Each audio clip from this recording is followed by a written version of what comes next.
Hi guys, আজ আমরা যেতে চলেছি হাওড়ায়। তো আমি আমার বয়ফ্রেন্ড দুজনেই চলে গেছি হাওড়ার ব্রিজ।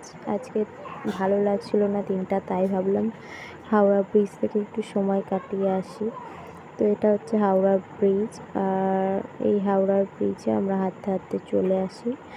তো হাওড়া ব্রিজে আমরা একটু ঘোরাঘুরি করার পর কটা শর্ট ভিডিও নিয়ে নিয়েছিলাম। আর এটা হচ্ছে সে লঞ্চ ঘাট যেটা দেখা যাচ্ছে। তো তার পাশে আরেকটা লঞ্চ ছিল, এইটা যেটা প্রচুরই লাইটিং ছিল, যেটা ফোনের মাধ্যমে দেখানো যায়নি, মনে হয় কোনো রিসেপশন বা কিছু ছিল। তারপর আমরা হাঁটতে হাঁটতে সামনের দিকে এগিয়ে যাই।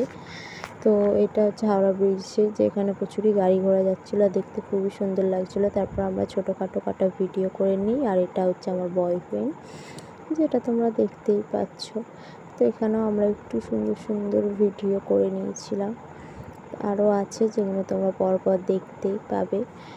আর এরকম তারা ভিডিও করে রেখেছি স্মৃতি হিসাবে, ভবিষ্যতে দেখবো বিয়ের পর যে আমরা বিয়ের আগে এত জায়গায় ঘুরেছি, এত কিছু স্মৃতি আছে। এই উপলক্ষে আমরা আরও অনেক কটা ভিডিও করে নিই।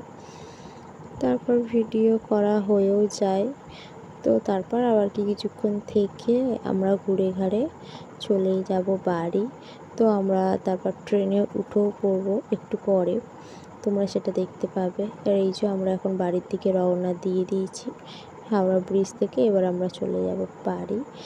তারপর আর কিছু ভিডিও করা হয়নি, একেবারে ডানকুনি ঢুকবো সেই জায়গাটার ভিডিও করেছি। এটা হচ্ছে ডানকুনি স্টেশনে ঢোকার একটু আগের ঠিক জায়গাটা। আর অনেকটা রাত হয়ে গেছিলো, তার ভিডিও তার আগে করা হয়নি। আর ডানকুনি স্টেশনে আমরা ঢুকেও যাই। তো আর কি, ডানকুনি স্টেশনে ঢুকলাম। তো এবার আমরা যেহেতু ট্রেন দাঁড়াবে আমরা নামবো। তো ট্রেন দাঁড়ানোর পর আমি নেমে যাই। তো এটা হচ্ছে ডানকুনি স্টেশনে আমাদের নামিয়েছিল। নামানোর পর আমরা চলে যাব বাড়ি।